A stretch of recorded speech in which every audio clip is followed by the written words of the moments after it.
And I just want to recognize the chamber staff in this because they had a monumental task in getting this place packed up. This place packing up since 1974. We almost made 50 years of history. And in our team are some of the veteran chamber staff members, and I would just like to recognize them. Lynn Farmer, who's no stranger but has been there for a while, heading up Leadership Macon, and now with our workforce work. And then Jennifer Bronner, y'all, this was her first job out of college, and she has hung with the chamber ever since. Not many people have their career outlast their building like she has. So Jennifer, thank you for your leadership. And then Renita Patterson, who has also been here for a while now. And our other staff member who are newer to it, but also helped pack those boxes. It was essentially 7 women and a couple of guy movers who helped us get this thing moved. So Tanner, and let's see who else is, and of course JR and Rebecca are new, but they've seen our moving progress. Kristen, so thank y'all for the work that was invested in moving this place. So I decided to, instead of trying to paraphrase history, I just want to read y'all a little bit of where it all began. Now, 1974 is when the building started. I was born in 1977 right across the parking lot at Piedmont, and I've said this before, I can't imagine my mom looked out the window holding a newborn baby Jessica and thought, you're going to go work at that building one day. But I was only there for about a month, and I bet she definitely didn't expect, and you're going to be here for the demolition of it one day. But it precedes all of that. In October of 1974, the Chamber moved into its new headquarters, and Chamber President Bert Strube presided over the dedication on December 17th, the culmination of 3 years of actual planning and construction. The preliminary plans were prepared at a cost of $5,000 under the leadership of then Chamber President Gus Melton. In 1972, Chamber President Charles Jones signed the agreement allowing the Chamber to lease the site from the Coliseum Authority on a long-term basis. In 1973, Chamber President Robert Young led the groundbreaking ceremonies, and on November 1st, 1974, the Chamber staff and the staffs of Ford Macon and the Macon-Biz County Industrial Authority moved in. Chamber President Strube held the first Board of Directors meeting in the new building on November 27th. So 4 chamber presidents presided over the planning and construction of the building that sits behind the Macon Coliseum and is visible from I-16. It was obviously well conceived as it continued to be the present location for almost 50 years. The year 1974 was also the year the Macon-Biz County Urban Development Authority became a reality, with the goal of moving Macon forward with needed development projects downtown. Their first priority would be the revitalization of the Central Business District. The new mall on Eisenhower Parkway was coming, and though that was good news, the Chamber had to turn part of its vision to Cherry Street, what many considered the heart of Macon. In 1974, the Minority Business Directory's first edition was published by the Chamber of Commerce with assistance from the Macon Business Development Organization, Inc., and the University System of Georgia. The year-end financial report for 1974 showed income $319,000, expenditures $323,000. So that is the history of where it all began here in this parking lot.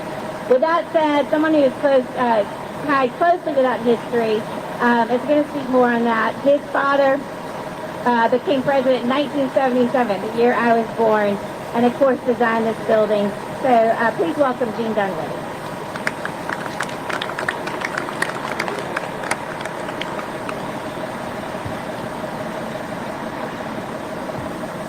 Hey everybody, last week Jessica asked me would I come to the demolition presentation of this for today, and I said I would try to. Mayor, I'm supposed to be at the mall this morning, but I was able to get somebody to replace me. But then yesterday, Chris Floor calls and says, okay, you're going between Jessica and the mayor when you speak. So I really haven't prepared a lot. Y'all know me well enough to know that I probably don't need it, but I have a lot of, today is it's a bittersweet day.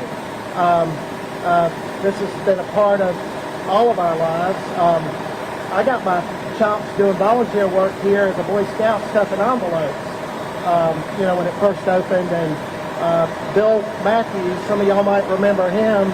He appointed me to my first board position on the board of the chamber, downtown council, all these other organizations. So I have a lot of history here too. I remember coming here as a kid with my dad. Not only was he president of the chamber, but he was also the president of the new city council, which is a new day for Macon. And so I tagged along with him a lot on the weekends when we went around on the jobs. And I do remember coming out here. This job was interesting because it was built by, I don't know if y'all remember the company making pre-stressed concrete, but they were the concrete company that did this project. That's what the T's are. It'll be fun to watch this thing come down because it's put up like an erector set. And so it ought to probably just flop, we'll see what happens. But it's been a solid building. It served its purpose. Tearing down buildings is something that I'm not super in favor of. As y'all know, I get kind of crazy sometimes. But this building has served its purpose, and it's had a great run. Maybe it shouldn't have gone here in the first place, but if you think about the 70s, this was a big urban renewal project, and it was next to the interstate, and so that's kind of how things were back then. And for the chamber to move to the Cherry Street into the center of downtown, I think it's just such a big positive, and it's exciting, Mayor, to see what's going to happen to this property and the future plans for it. I would like to note that this building, it's a kind of a contemporary building it's like a late mid-century modern building. The proportions of it are very clean. I know that if you look at it, there's just a lot of order to it, just like the building. It functioned well for a long time until it didn't. And so I know, just of a lot of you that I've done a lot of volunteer work for, to probably go a lot longer and talk a lot more about this than I can. But we all, maybe this should be on the National Register because of the people that worked in it and the things that happened here. During the time that it opened, I was thinking that, Brown and YKK announced that they came here. Geico came here. Brown and Williamson came here. So when this building was built, it was definitely a heyday for the chamber in the 70s. Macon was really having a big growth change, and it looks like we're heading that way now, and it's good to still be here and be a part of it. So now I want to introduce Scott Siegel, who's the executive. Well, Scott, I don't know what your title is. You're the chair now, not the president of the Macon Chamber, and ask you to come up. Thank you.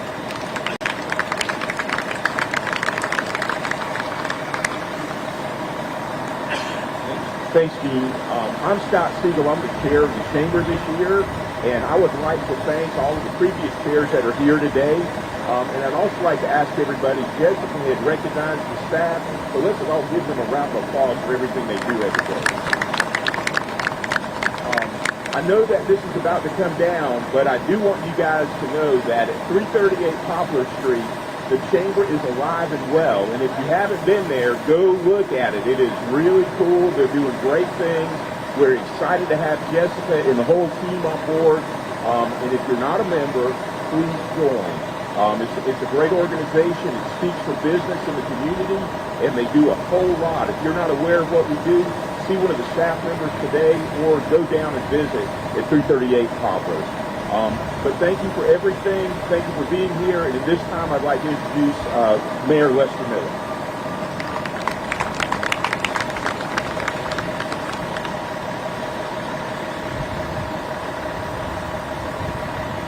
Well, good morning, everyone, and thanks for being here today for this wonderful occasion. It is a great day to be in Macon County. We have beautiful weather.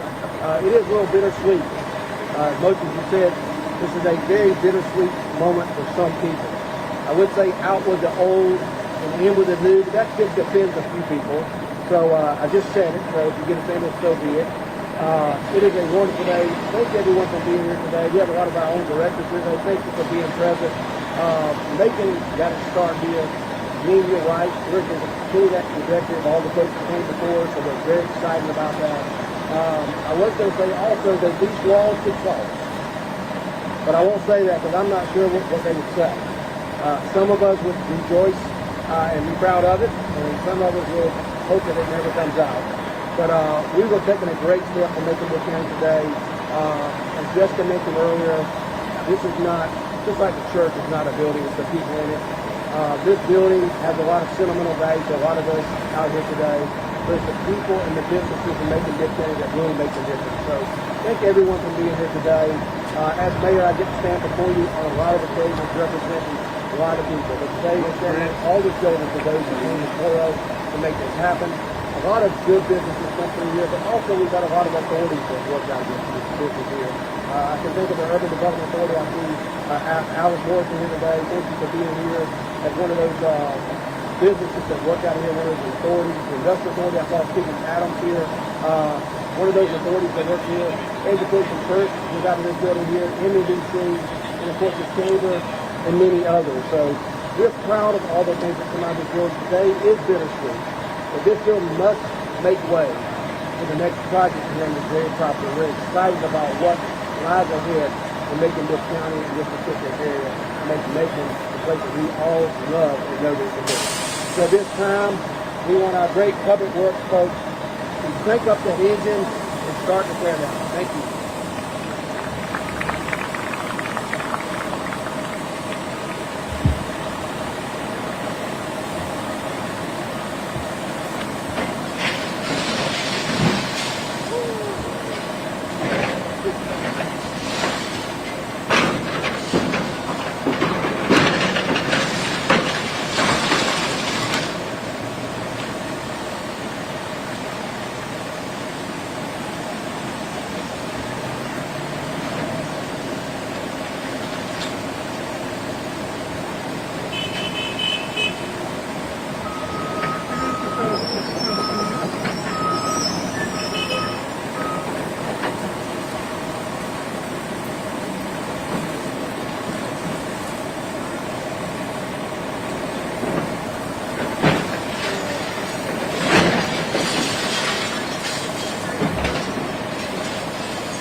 Perfect.